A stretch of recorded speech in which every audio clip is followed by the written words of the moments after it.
Good morning, gentlemen of the press. Good morning, everybody. And I thank you for this opportunity of having to be with you today. Following my unwavering commitment to identifying and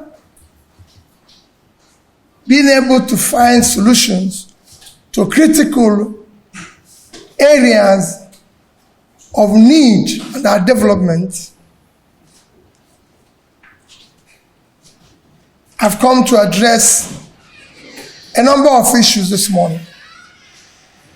I've toured across the countries, meeting and discussing and interacting with people on critical areas of development, and I found there's any areas that while we will stop our government intervention, there's also need for interventions of well-being Nigerians, especially as it concerns the area of health, education,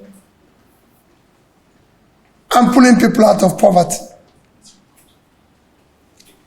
And the two areas of need that I want to do what I call today an appeal challenge is in the area of water and education. And my appeal is to a number of Nigerians. 1% of the population of this country, which is about 202 million,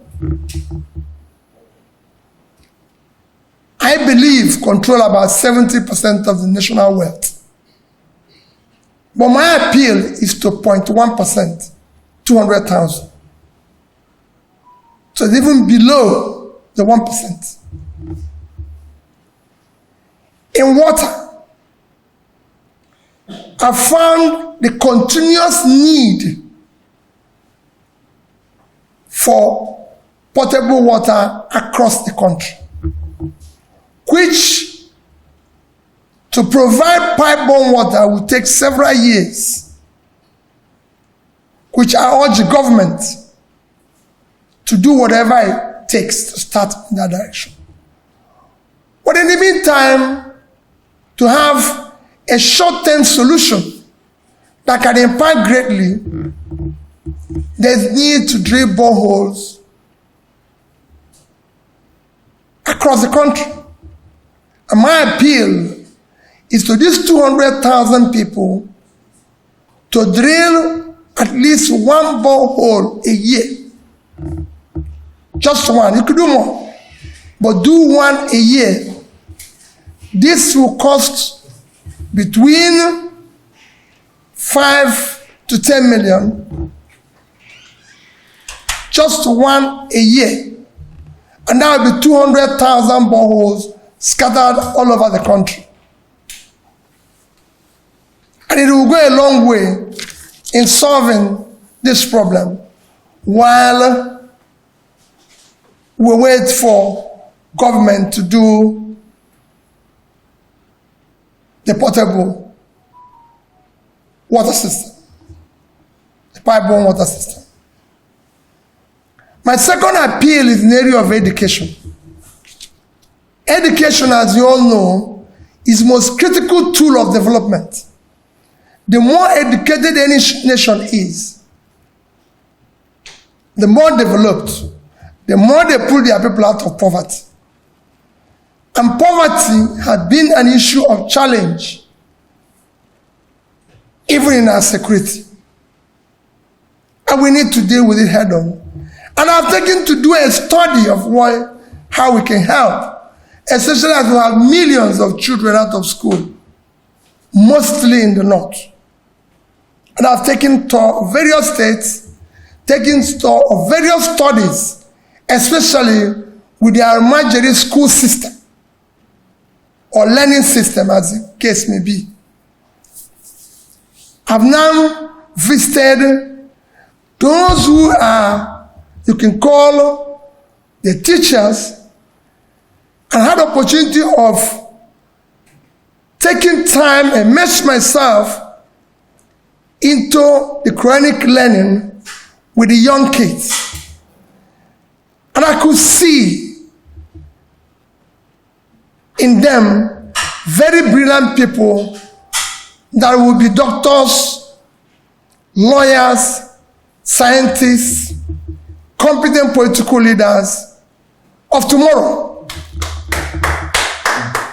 And I said, the only thing we need to do is to develop a Shanghai system of education that inculcates the Quranic studies with Western education and ensure that all the centers across the north and wherever, even in the south where there's problem where you have some out of school children, you can put them together in a system like that and ensure that while they are learning the Quran, they're also learning mathematics, English, science, and skills that will make them a complete person and contribute immensely for the own of the country. Because I could see it.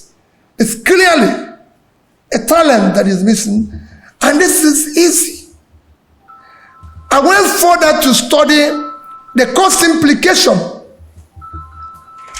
because it's very easy. Why they cannot go to school? My proposal is to take school to them. Take this education, the same spot where they are learning Quran, which I found them dedicated, willing to learn. Let's bring English teacher there. Let's bring mathematics teacher there. Let's bring science teacher there. Let's go there and teach them skills alongside the same learning. And I did the studies because I asked them in the center that I studied, how much do you pay the teachers? How much does it cost you to operate this facility? The facility had over 50,000 people with 2 teachers. And I said, what is their salary? You wouldn't even believe it. They paid them little or nothing. So I proposed even a salary to accommodate them while employing the English, mathematics, and science teachers. And I could see a cost to operate each center of about 5 million naira annually. But I doubled that to make it 10 million for each center annually. And my appeal is also that these 200,000 people support each of those centers. If we're able to do that, 50 people in one center with 200,000 people will give us 10 million. Imagine if we do half of that and we're able to pull 5 million young people out of the number of out-of-school children, and with this, knowing that in 5 years, these people will be in position to contribute immensely to the development of this nation, and we will have pulled them out of future poverty and reduce their involvement in future criminal activities and everything. So that is my appeal. This water and education. I have done 10 boreholes, about 10, out of which 1 or 2 is having challenges. I intend to go back and make sure that all of them are functional. And I'm also promising to do about 10 more. For the school system that I advocated, I've also supported one with the 10 million, and I intend to do 2 more. But my appeal is to these 200,000 wealthy Nigerians who can do without 20 million naira annually for us to support this challenge. Among other things they do, because they are taxpayers who have been very good citizens, who have supported other areas, including pulling people out of poverty. But this challenge will go a long way. At the same time, I'm appealing to government at all levels, federal, state, and local government. We're in crisis. It is time to cut all waste. Put all resources in this challenge of pulling the poor people out of poverty. We have a crisis that is driven by poverty. We can no longer, as a nation, afford to throw people into poverty. We need to pull them, start pulling them out of poverty now. That is my reason for taking your time this morning. Just an appeal. And I'm appealing to everybody. Let our priority now be fighting poor people, poverty, and helping poor people to live. So I believe that these privileged people, including government, are already tackling the food shortage. I mean, you know that if there's anybody who has preached about food shortage, it's me. I've always said that the priority should be in dealing with uncultivated vast areas of the north, which I still believe we're not giving enough attention. We need to do that aggressively. And I'm doing that. I'm supporting so many other areas of farming. And I'm sure you're following me. I'm going to so many farms, supporting so many farms. But I said, among other things we do, I'm doing things in health, visiting School of Nursing and everything. But this particular challenge that I posed now, I said they should add it to what they're doing, because you can not only deal with today. When you talk about food, you're talking about food of today. I want to talk about food of tomorrow and development of tomorrow. It is critical that as you're dealing with today, think about tomorrow. Those who focus only on today will miss tomorrow. We have a crisis, insecurity, that has been created by not supporting people educationally yesterday, doing the right things yesterday. So as we try to solve the problem of today, let's invest in tomorrow. And whether borehole will be the only thing I do, I just said it's in short term. I'm sure you know I would have to do far more than that. Number one question is, I'm not on campaign. I know we live in a system where for public office holders and people who call themselves politicians, which I'm among, we are only after elections. We only be seen during elections. But I can tell you, it's everyday job. It's something you need to go around and learn the problems of the country, so that you actually know how to solve them. And contributing and building a better society has nothing to do with office. I've said it several times that I'm not desperate to be president of Nigeria. I'm desperate to see Nigeria work. I'm desperate to see Nigeria, the poor, the less privileged in Nigeria, being pulled out of their difficult situation daily. That is what I'm desperate to do. That's what I'm desperate to see. And all of us can do it in one way or the other. You can't be happy. You can't be moving around when several millions don't know where the next meal will come from. when people don't even have water. When I see children, if you see my pain, when I sat with those children and reading Quran and see how they were able to recite and write that, I could see Genesis everywhere that we have abandoned. So this is not campaign. On issue of Labour Party and NLC, that issue, I can tell you, will be solved. It's begin giving its own attention. But we're always concerned about party.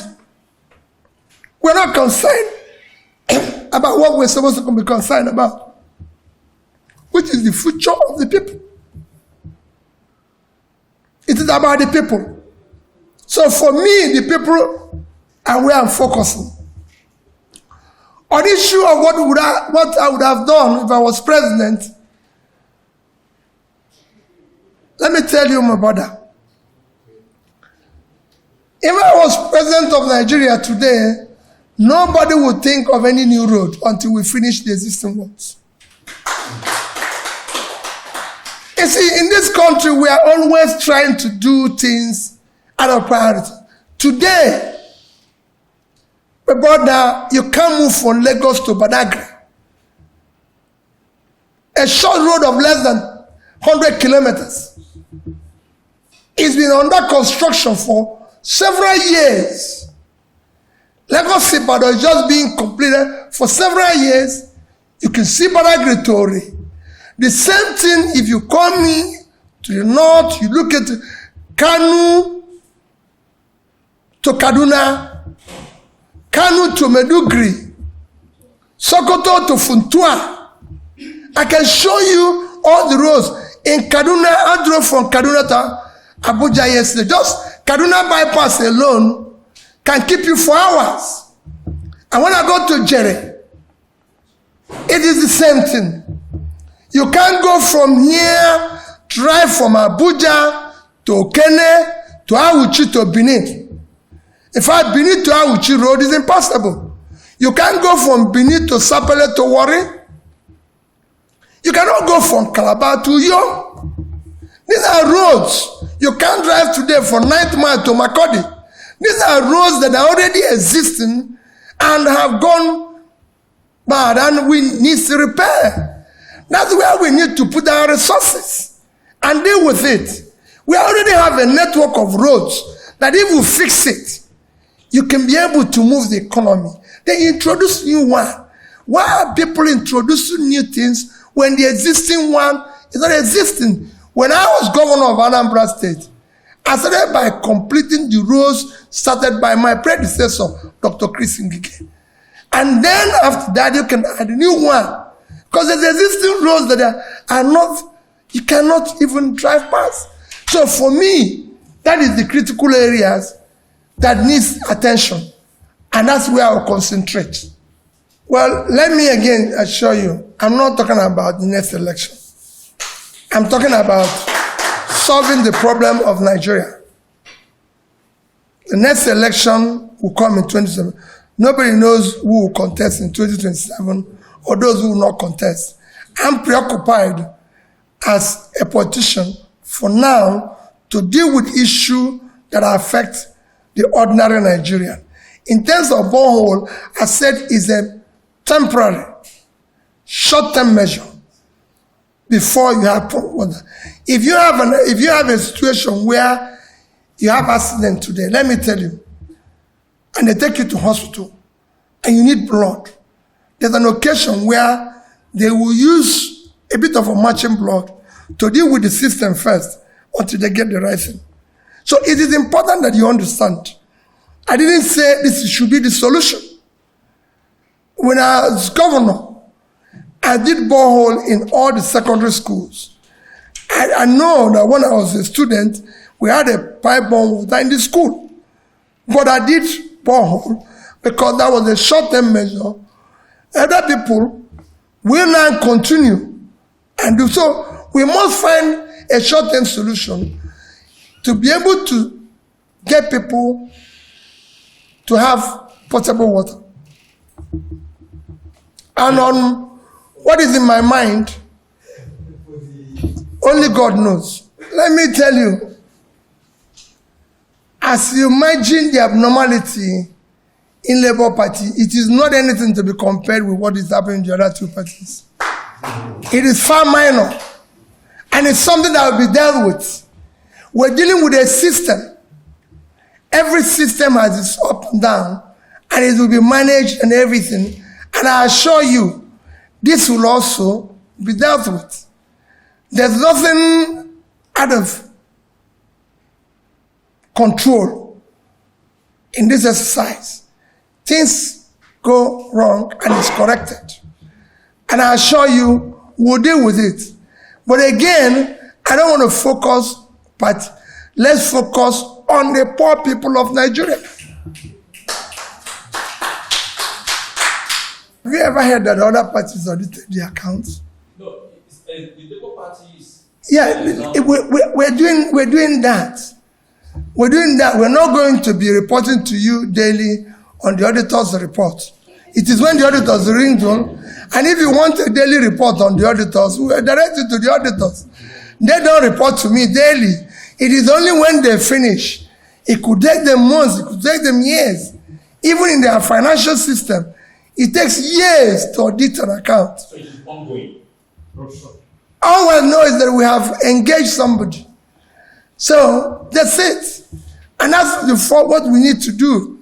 We can only come back to you to talk about it when it's finished.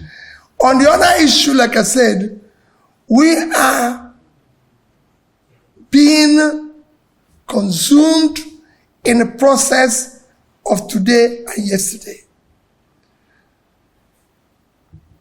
If there is no crisis in the Labour Party, does it in any way solve my challenge that I'm appealing today? It will not provide water.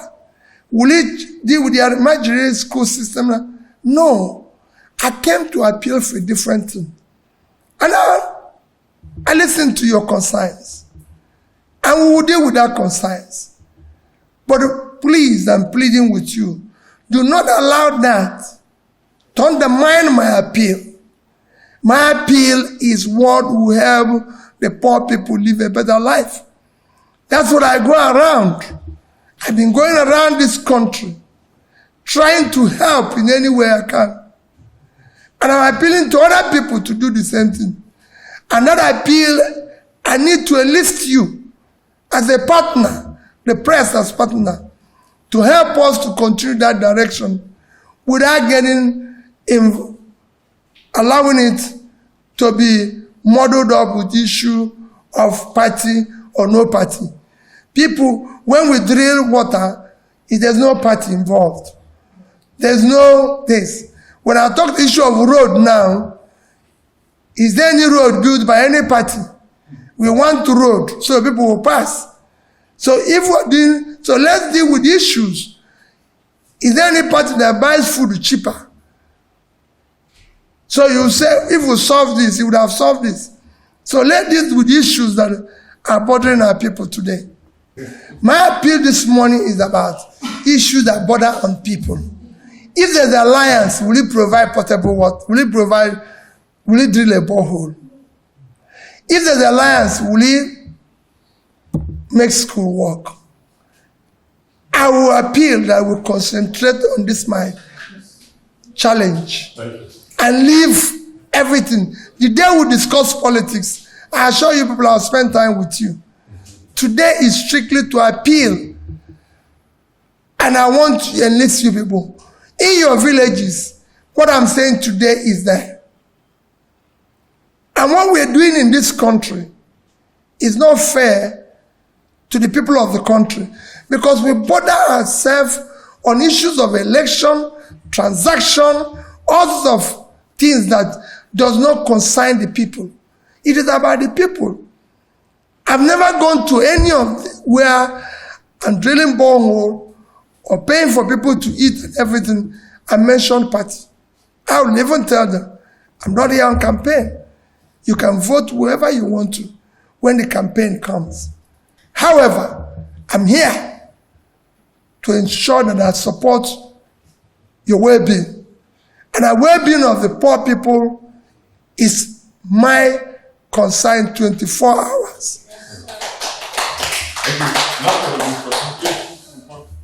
You need to go and read my manifesto. You know, what we do here is that we don't read people's manifesto and know what they promised. When I was campaigning to be governor, as you know, and I'm sure you're aware, there was a term for nearly 2 years, the schools were shut in Anambra State. And everybody listened to, even yesterday when we were at Kaduna, a bishop said it, the Anambra school system went very low in rating. When I was campaigning to be governor, I said I'll change the educational system in Anambra State where schools and our children will never be closed. I will make sure I give the best to education. When I was coming to Anambra to be governor, we have what we call male-girl-child issue, where most of the males were not in school. I said I will reverse that. And I will make sure that Anambra State becomes one of the best. And when I started, we were number 26, 27, Wayaka and Neko. By the time I left, we were number 1.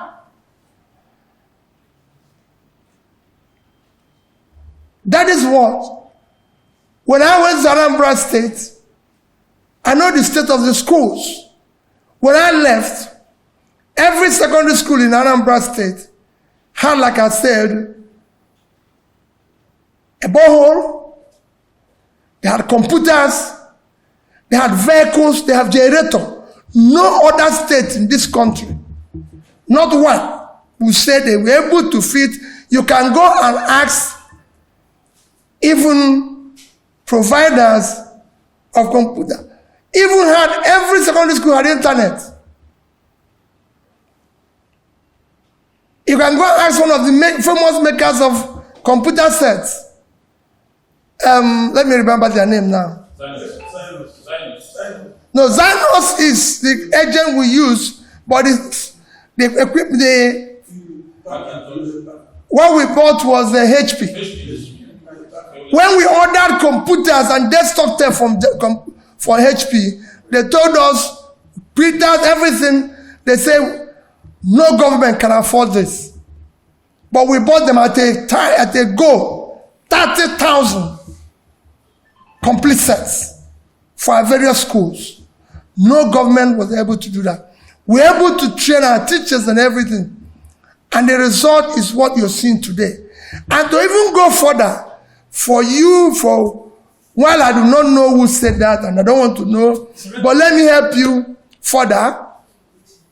The only measure of development while I served as a governor is Millennium Development Goals, which was initiated in the year 2000 with Nigeria and over 150 countries as signatories. That is what China used to change China. India, Vietnam, you can go on and on. That was the only measure. I became governor and started implementing the MDG goals by the year 2008. That is clear 8 years after I had started. But by the time it was concluded in 2015, Anambra was number 1 in the implementation of that. I was even invited to the United Nations to come and talk about my experience. That is measured by UNDP. This is not a measurement where you say Peter has scored himself high.